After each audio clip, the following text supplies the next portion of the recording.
में आप सभी का बहुत बहुत स्वागत है।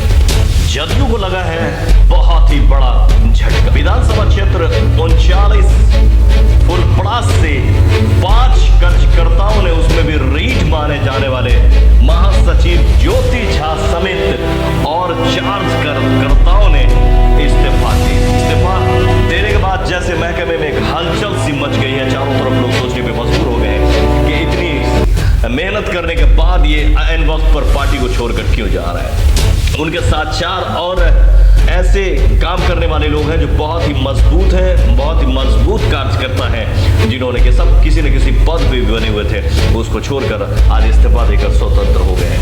इन लोगों ने इस मौके पर ज्योति झा ने एक पीसी किया और अपने साक्षात्कार में उन्होंने बताया कि पार्टी में हमने तन मन धन तीनों लगा दिया था और नीतीश जी के कहने पर, हमारे राष्ट्रीय अध्यक्ष नीतीश कुमार के कहने पर, मुख्यमंत्री जी के कहने पर कि आप पार्टी में बने रहे, ऑप्शन के रूप में बने रहे। गुलजार देवी इतनी मजबूत से जीती थी, उसके बावजूद 11,000 हमने वोट लाया था। उसके बाद पार्टी हमें बुलाई थी और ऑप्शन में हमें रखा गया था और बार बार हमें आश्वस्त किया जा रहा था कि आपको अगले बार मौका दिया जाएगा। लेकिन इस बार एक ऐसे चेहरा को उन्होंने टिकट दिया है जो इस काम पहले से हमारे पार्टी में जुड़ी हुई नहीं थी। उनका सदस्य क्या उद्देश्य? देखिए, अभी तक मैं माननीय नीतीश कुमार जी का एक सिपाही था। मैं 2015 के चुनाव में 39 फुलपड़ास विधानसभा क्षेत्र से निर्दलीय प्रत्याशी के रूप में चुनाव लड़ा था। मैं उस समय वर्तमान विधायिका श्रीमती गुलजार देवी के खिलाफ चुनाव लड़ा था। लोगों ने मुझे आशीर्वाद स्वरूप 12,000 मत देकर तीसरे स्थान पर रखा। वर्ष 2016 के मई में 26 मई को माननीय मुख्यमंत्री नीतीश कुमार जी मुझे फ़ोन करके बुलाए। उन्होंने मुझे कहा जो आप एक विकल्प के तौर पर मेरे साथ में आइए, मैं आगे देखूंगा। मेरे पास फुलपड़ास से विकल्प के रूप में कोई ऐसा चेहरा नहीं है, जिस कारण मैं देवनाथ यादव जी के पत्नी को चुनाव लड़ाता हूं। आप एक विकल्प के तौर पर आइए। मैं सिर्फ एक शर्त पर मैंने जदयू की सदस्यता ग्रहण कर ली। 9 जून 2016 ईस्वी को पटना में जदयू के प्रदेश अध्यक्ष आदरणीय वशिष्ठ नारायण सिंह जी, आदरणीय रामचंद्र प्रसाद बाबू जी और तमाम हमारे जदयू संगठन के शीर्ष नेतृत्व के समक्ष मैंने जदयू की सदस्यता ग्रहण की। 9 जून 2016 से मैं दिन रात एक करके, कोई अभी चुनाव में आता है तैयारी करने के लिए, मैं 4 साल से जदयू के लिए माननीय नीतीश कुमार जी के हाथों को मजबूत करने के लिए धरातल पर मैंने तैयारियां शुरू कर दी। अभी वर्तमान में माननीय नीतीश कुमार जी को उनके 4-5 दरबारियों के द्वारा गुमराह करके गुलजार देवी जी जो स्थानीय विधायिका थी, उनको उम्मीदवारी से बाहर कर दिया गया। आप उनको उम्मीदवारी से बाहर कर दिए, आप ज्योति झा को चुनाव लड़ाते, जिसे आप एक विकल्प के तौर पर लाए थे। लेकिन आपने ज्योति झा जी को चुनाव न लड़ा करके आप किसी कार्यकर्ता को भी नहीं दिए, जो कार्यकर्ता आपका समता काल से माननीय नीतीश कुमार जी का झंडा टोरा है। इस जदयू पार्टी में कार्यकर्ताओं का अपमान किया जाता है। उनका असली कार्यकर्ता सरकारी सेवक, चाहे वो वीडियो हो, चाहे सीओ हो, चाहे एसडीओ हो और डीएम उसका असली वर्कर होता है। ये मेरे समझ से एक लोकतंत्र के लिए बहुत बड़ी दुर्भाग्यपूर्ण बात है, जो अपने कार्यकर्ता पर, अपने दल के नेता पर न विश्वास करके एक सरकारी पदाधिकारी पर आप विश्वास करते हैं। बात रही माननीय नीतीश कुमार जी बहुत अच्छे व्यक्ति हैं, लेकिन वो चापलूस के घेरे में बैठे रहते हैं। 4-5 सीएम हाउस में ऐसा चेहरा है जो आने वाले समय में जदयू को ध्वस्त कर देगा। वो अपने स्वार्थ के कारण, अपने कुर्सी के कारण माननीय मुख्यमंत्री जी के पास चाटुकारिता करता है, क्षेत्र का फीडबैक उनको नहीं देता है। परिस्थिति ये है जो मुझे लग रहा है, जो इसी चुनाव में ये जदयू को आ जाएगा।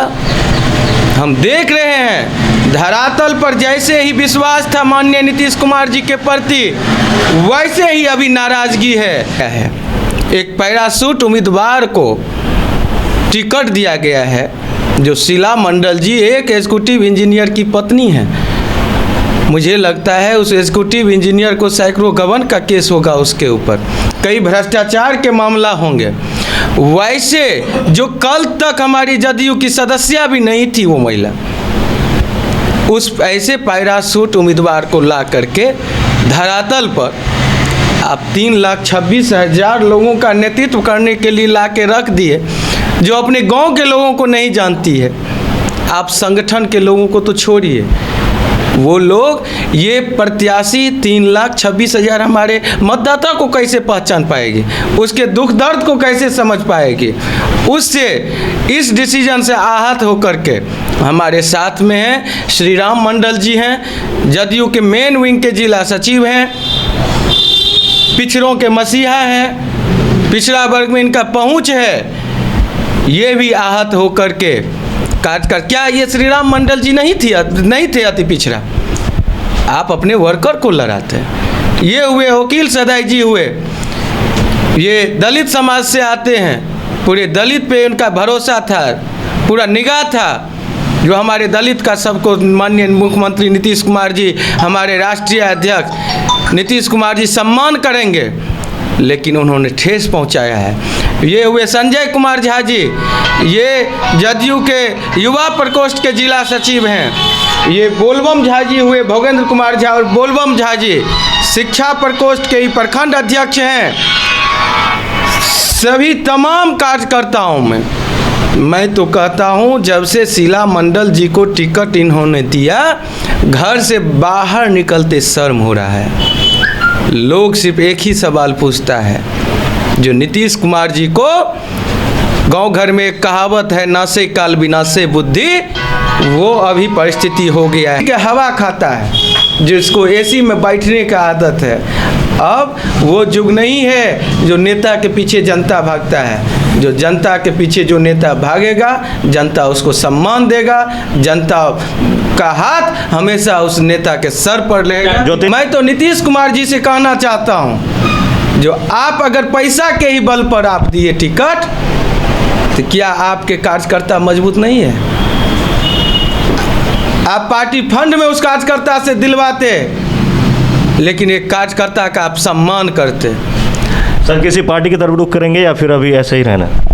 मैं देखता हूँ, अभी तो मैं स्वतंत्र राजनीतिक सफ़र के लिए इस्तीफा दे रहा हूँ। अगर मुझे लगेगा जो ज्योति झा जैसे व्यक्तित्व का किसी दल को ज़रूरत है, अगर वो सम्मान देगा, अगर मैं एक ही शर्त पे उसके साथ ज्वाइन करूंगा, जो अगर वो अपने कार्यकर्ता को सम्मान देगा, अगर नीतीश कुमार जी के ही जैसे अगर उसका भी वर्कर ये डीएम, एसपी और एसडीओ होगा, तो वैसे दल में मैं नहीं जाऊंगा। इलेक्शन से पहले आप नहीं भाप पाए कि आपको टिकट नहीं मिलेगी? मुझे अंतिम दौर तक मुख्यमंत्री जी बुला करके दोनों हाथ से आशीर्वाद दे करके, जो जिस विकल्प के लिए आपको हम लाए थे उसका हम सदुपयोग करेंगे। लेकिन यही 4-5 ऐसा चाटुकार जो ज्योति झा के आ जाने से मेरा कद छोट हो जाएगा, ये सब एक षड्यंत्र रच करके नीतीश कुमार जी को कलंकित करने का काम किया है। और बातों बातों में ये भी कहना चाह रहे थे कि पैसे पे बेचा गया टिकट को, और बातों बातों में ये भी कहना चाह रहे थे कि इस क्षेत्र के कुछ लोग उनके साथ रह रहे हैं जो नहीं चाहते हैं कि और कोई आगे आवे, और न चाह रहे थे कि मैं आगे आऊं। इसलिए उन लोगों ने भी इसको हमारे टिकट कटवाने में उन लोगों के भी हाथ है। टिकट नहीं मिले से नाराज होकर इन लोगों ने इन्होंने अपना पार्टी छोड़ा। ऐसे वक्त में जिला के महासचिव का इस्तीफा देना पार्टी के लिए एक बड़ी समस्या बन सकती है, और किरकिरी भी हो सकती है, पार्टी की मजाक भी हो सकती है। जब पूछा गया उनसे कि आपको कौन आगे ले जाना है, बढ़ने से रोक रहे हैं, उन्होंने कहा ये बात मैं अभी नहीं कह सकता, ये बात मैं स्टेज से जरूर जनता के बीच में कहूंगा। फिलहाल ये पूछे जाने पर कि आप किसी पार्टी की तरफ रुख करेंगे, उन्होंने कहा कि जहां मुझे इज्जत मिलेगी और लगेगी कि इस पार्टी में मैं काम कर सकता हूं और ये कार्यकर्ता के लिए सोचती है, तो ऐसे पार्टी के बारे में मैं सोच सकता हूं। साथ ही उन्होंने ये भी कहा कि मुख्यमंत्री मुख्यमंत्री जी फीडबैक जो लेते हैं वो जनता से नहीं, कार्यकर्ता से नहीं लेकर ऑफिसर से, एसडीओ, कलेक्टर और डीएम, एसपी से वो फीडबैक लेते हैं कार्यकर्ताओं का, जबकि कार्यकर्ता से फीडबैक लेना चाहिए। बहुत सारी चीज़ों से वो नाराज दिखे और इसी कारण से उन्होंने पार्टी को छोड़ा। इनके साथ जिला सचिव श्री राम मंडल जी ने भी पार्टी को छोड़ा है, जबकि जिला सचिव वकील सदाई ने भी छोड़ा है, जबकि जिला सचिव संजय झा जी ने भी छोड़ा है, जबकि प्रखंड शिक्षा प्रकोष्ठ के अध्यक्ष भोगेंद्र झा उर्फ बम झा जी ने भी पार्टी को इस्तीफा दे दिया और अपना सबने ईमेल के जरिए से राष्ट्रीय अध्यक्ष नीतीश कुमार जी को अपना लेटर भेज दिया है।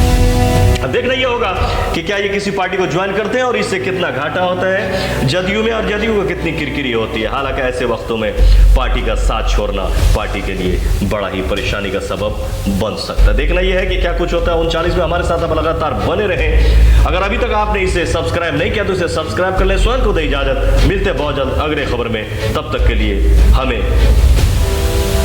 विदाई दें। नमस्कार।